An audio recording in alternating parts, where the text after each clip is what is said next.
do cocaine and fucking stuff, fucking girl. What do you want to get from this interview? I want to see how much you've changed. Mike Tyson completely tore into Jake Paul after he canceled the Gervonta Davis fight, and the reaction has been brutal.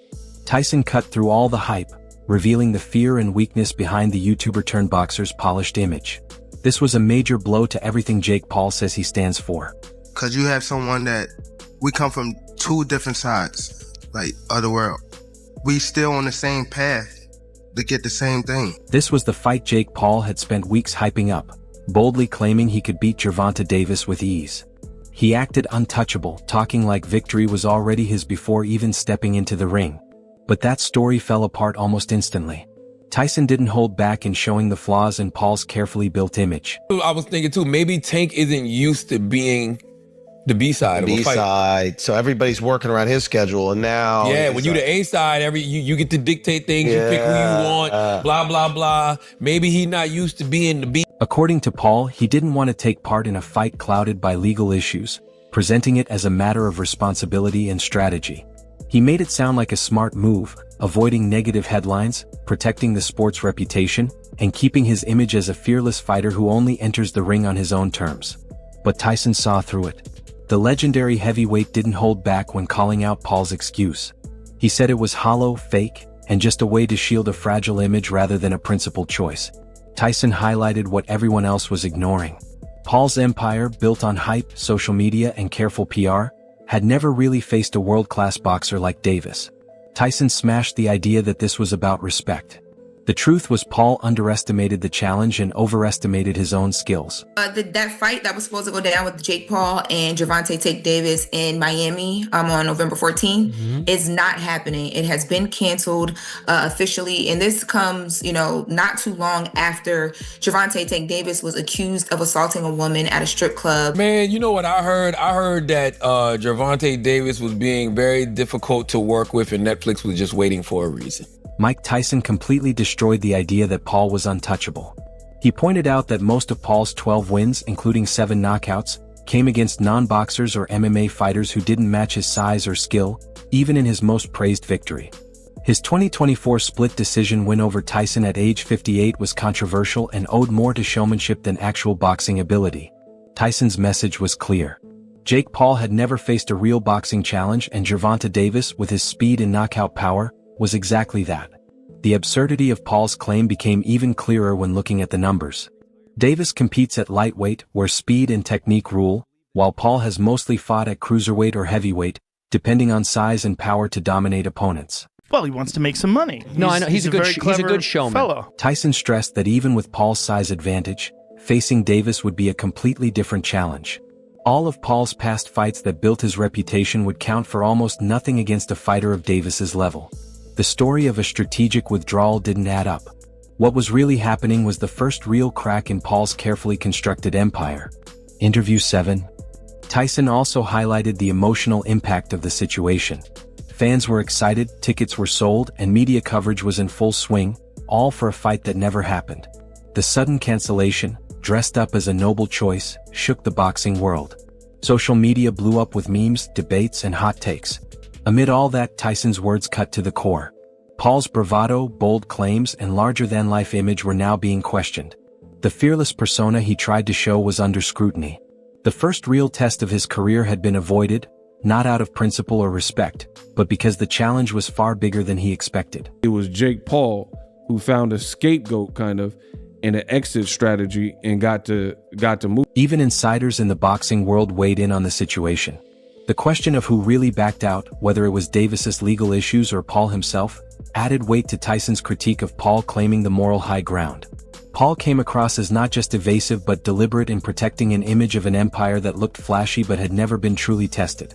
Tyson presented it as a warning not just to Paul but to anyone watching.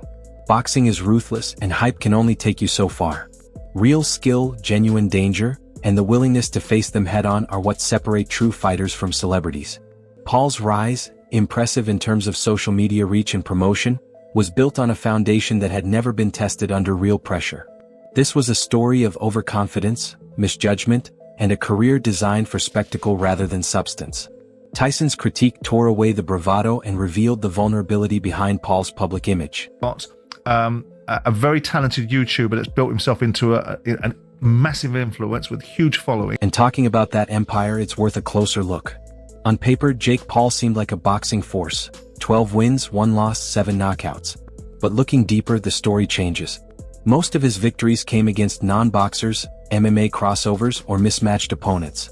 His biggest win, the 2024 split decision over Mike Tyson, looked impressive until you remember Tyson was 58, making a comeback that, while brave, wasn't the same as facing a prime, elite-level boxer.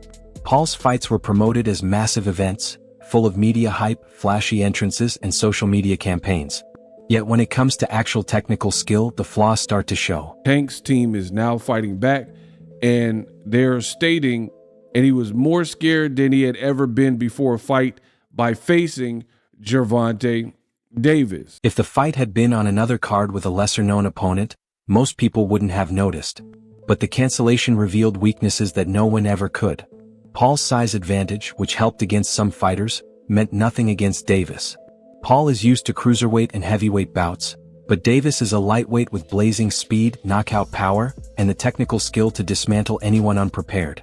Tyson highlighted that this was Paul's first encounter with a fighter whose abilities were completely different from the spectacle opponents he had faced before.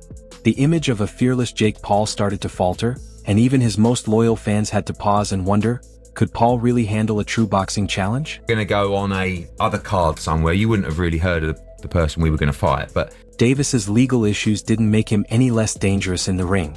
While they added drama to the situation, they may have given Paul a convenient excuse to back out, or at least make it look acceptable. But Tyson made it clear that avoiding the fight didn't make Paul look stronger. Instead, it revealed the limits of his carefully crafted image. For the first time, the public could see that Paul's confidence might rely more on clever marketing, social media influence, and staged fights than on genuine, tested boxing skill. One of the most feared punchers in the sport of boxing. He's got a 93% knockout percentage. That's one of the best among current world champions. Gervonta Tank Davis team fights back. After Jake Paul canceled the fight, went on a tirade. The cancellation became a cultural moment on its own. Fans were outraged, analysts picked apart every statement, and social media exploded with speculation. Amid all the chaos, Tyson's words stood out. Paul's bravado, his hype-driven empire, and his untouchable image suddenly looked fragile. The fight that never happened did what no victory could. It stripped away the spectacle and revealed a fighter protected by hype rather than tested by real danger. It was a storm of chaos, curiosity, and critique. Hype clashed with reality, persona clashed with skill, and Paul's carefully built empire wobbled in public view. Through it all, Tyson's message was clear. Boxing isn't about image, hype, or avoiding real challenges. It's about stepping into the ring, facing the threat, and proving, without cameras, tweets, or spectacle, that you truly belong there. The guy who was his age and was also considered a boxer, and he lost. It just pisses me the fuck off. And then you're good. Take a break. Take a break. Yeah. The moment the cancellation dropped, social media went completely wild. Fans, analysts, and even casual viewers couldn't stop debating the same question. Who really pulled out, Jake Paul or Gervonta Davis's legal troubles? Twitter threads stretched endlessly, TikToks blew up, and Instagram Reels tracked every wild theory. Some fans were outraged, some entertained, and some just couldn't believe the drama over a fight that never happened. Every statement from Paul's team was dissected, every vague tweet analyzed, and every meme turned into its own commentary on the chaos. Yet even amid all the frenzy, anticipation didn't fade, it grew. People became obsessed with what Paul would do next. Could he repair his image? Could he finally face a real challenge? Or would the empire built on spectacle continue to wobble on shaky ground? The pressure was intense, and every move he made, from press statements to training videos to social media posts, was now a test of whether Jake Paul could survive without hype. That fight that was supposed to go down with Jake Paul and Gervonta Jake Davis in Miami on November 14th is not happening. It has been canceled. Two women say that word. No, I'm saying it's consensual. I'm saying these two women. So he paid women to beat on each other. Exactly. Looking ahead, the rumors about Paul's next fight on Netflix added even more intrigue. Possible opponents included Nate Diaz, Francis Ngannou, Ryan Garcia, and Terrence Crawford. None were lightweights like Davis, but each brought a unique challenge. The message was clear. After the cancellation, Paul could no longer rely on spectacle alone. Tyson's critique loomed over him, a reminder that future fights would be judged by skill, not hype. The cancelled fight had become symbolic. Paul's rise had been flashy, media-driven, and hype-heavy but fragile. One cancelled fight, one public takedown from a legend like Tyson, and the illusion cracked. Tyson didn't just criticize a fighter. He exposed the truth behind the empire, showing that behind the theatrics and bravado, Paul's image was vulnerable. Now the boxing world and social media were watching, waiting to see if Jake Paul could survive the reckoning.